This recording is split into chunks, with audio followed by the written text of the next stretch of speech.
Fala, mulherada! Eu tô aqui hoje em mais um Mesa de Uma para Todas. E se você não me conhece, eu sou Fernanda Portela, jornalista, amante de futebol e que esse ano resolveu criar esse espaço para a gente falar, dialogar, conversar, resenhar sobre o futebol feminino.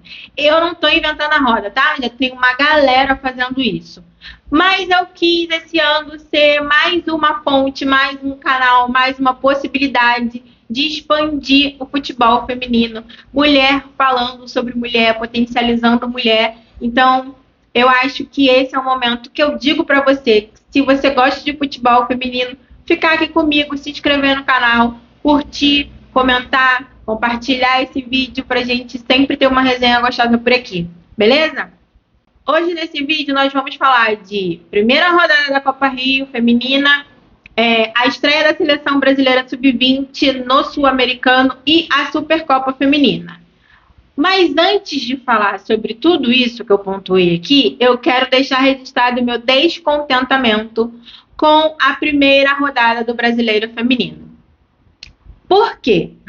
A primeira rodada ela vai acontecer de 12 a 16 de fevereiro, durante o carnaval, coisa que não vai acontecer no masculino. E isso impacta, gente, diretamente na visibilidade, no alcance, no engajamento com a torcida, na aproximação com os espectadores, porque, vamos ser honestos, quais são as pessoas que vão estar preocupadas, se eu não me engano, o primeiro jogo é 9 horas da noite da sexta-feira. Tá me entendendo? Então, fica aí o meu descontentamento com essa agenda, essa falta de preocupação e cuidado também com a visibilidade das meninas. Dito isso, na quarta-feira teve a primeira rodada da Copa Rio. O Vasco enfrentou o Reipes no Nivaldo Pereira e o Fluminense enfrentou o Botafogo no Marcelo Vieira. Os jogos foram simultâneos às 15 horas e aí eu dei preferência para assistir o clássico, tá? Então, eu vou falar muito mais do clássico aqui do que o jogo do Vasco.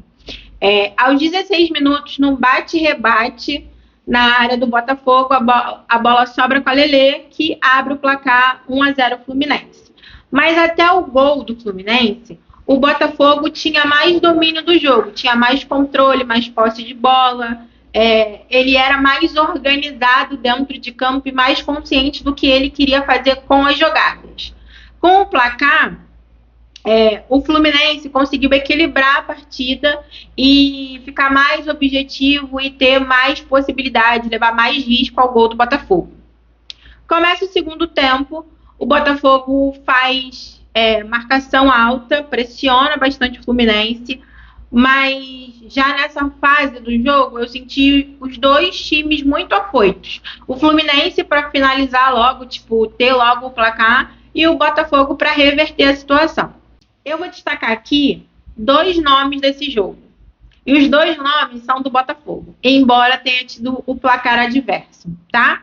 O primeiro é a Tailane, que teve ótimas movimentações e ela sempre surgia como opção à frente, sempre pisando na área do Fluminense. Então, a movimentação da Tailane me chamou muita atenção durante esse jogo.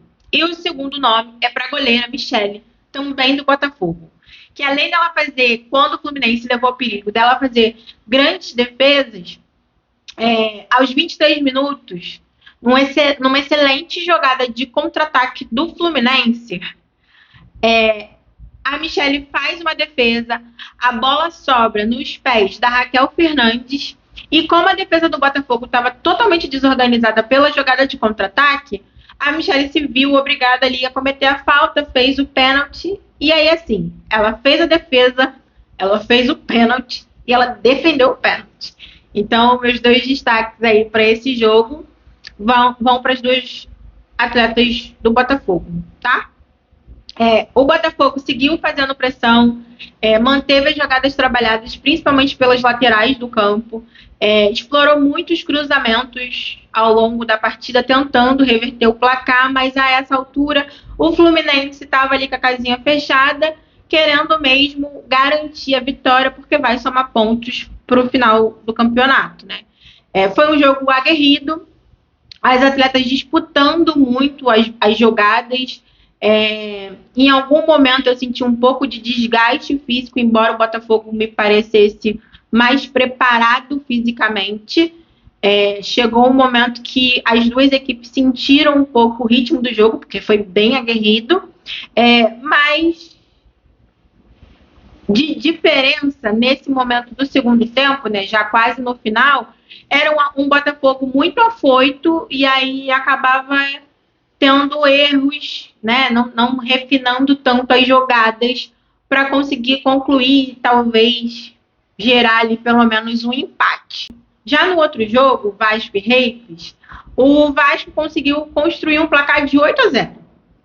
E aí eu alternei ali, tentei alternar entre um jogo e outro para ver o que estava acontecendo no jogo do Vasco também, mas foi muito mais superficialmente. Já na parada técnica, o Vasco já estava com 3-0 no placar.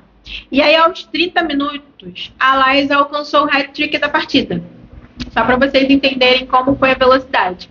Com 4-0, o Vasco me parecia mais encaixado, com as linhas bem próximas, e o Reis tinha muita dificuldade de construir as jogadas. Só para vocês terem uma ideia, o primeiro tempo já terminou 6-0. Quero lembrar aqui que a Copa Rio é a fase única. Os times se enfrentam e, ao final, o clube que tiver mais pontos é o campeão da competição.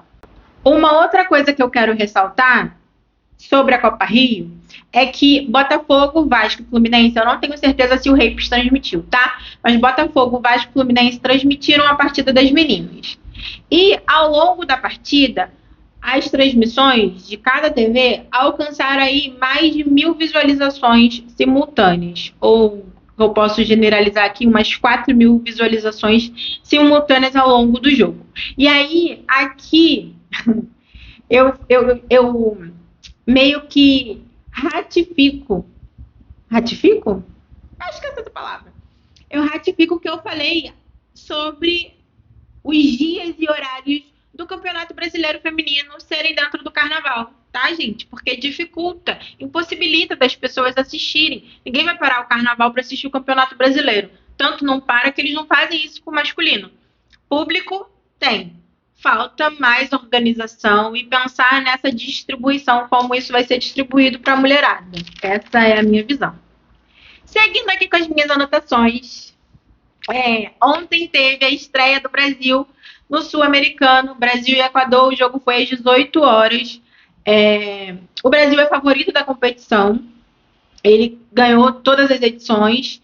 Ontem a gente teve a estreia da Camila Orlando à frente da seleção, estreia em competição oficial. Ela já esteve à frente da seleção sub-20 em jogos amistosos, mas ontem a técnica que fez sucesso no Palmeiras estreou com vitória. Com vitória. Foi uma boa estreia.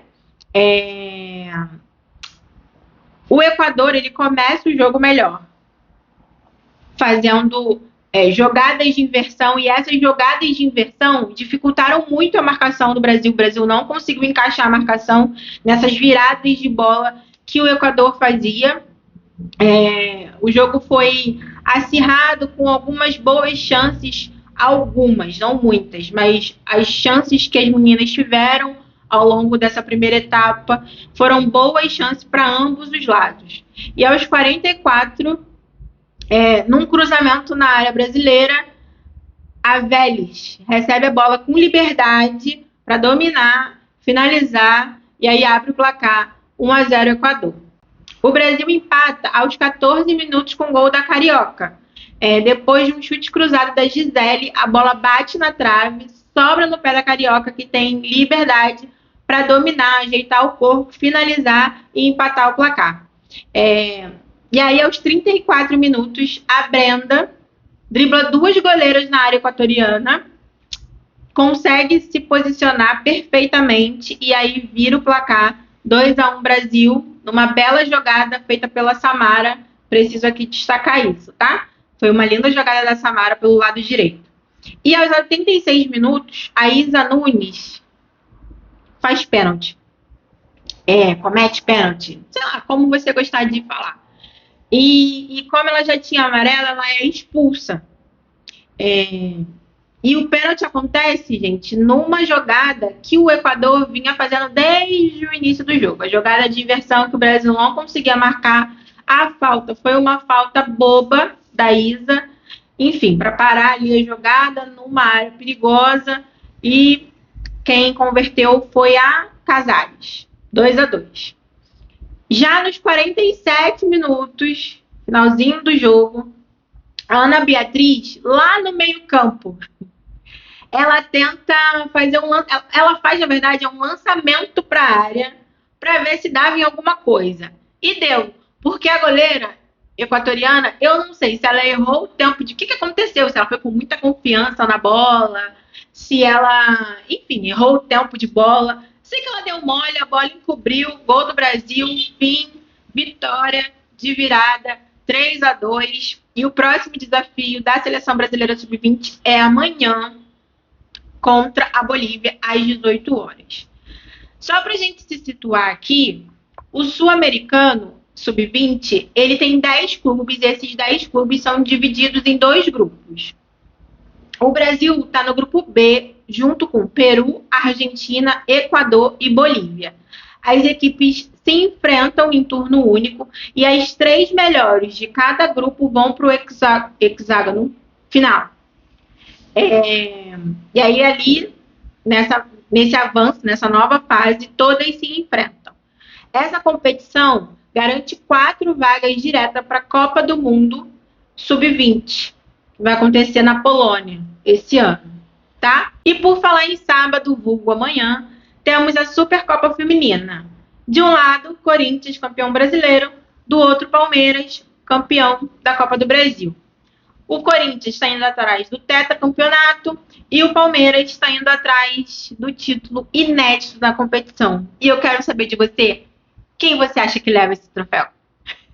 É isso, mulherada. Esse foi mais um Mesa de Uma para Todas. Espero que vocês tenham gostado. Se vocês assistiram os jogos, me conta aqui o que vocês perceberam ou o que eu deixei de falar. Quero sempre ouvir vocês por aqui para a gente ter uma troca e, de fato, fazer uma resenha.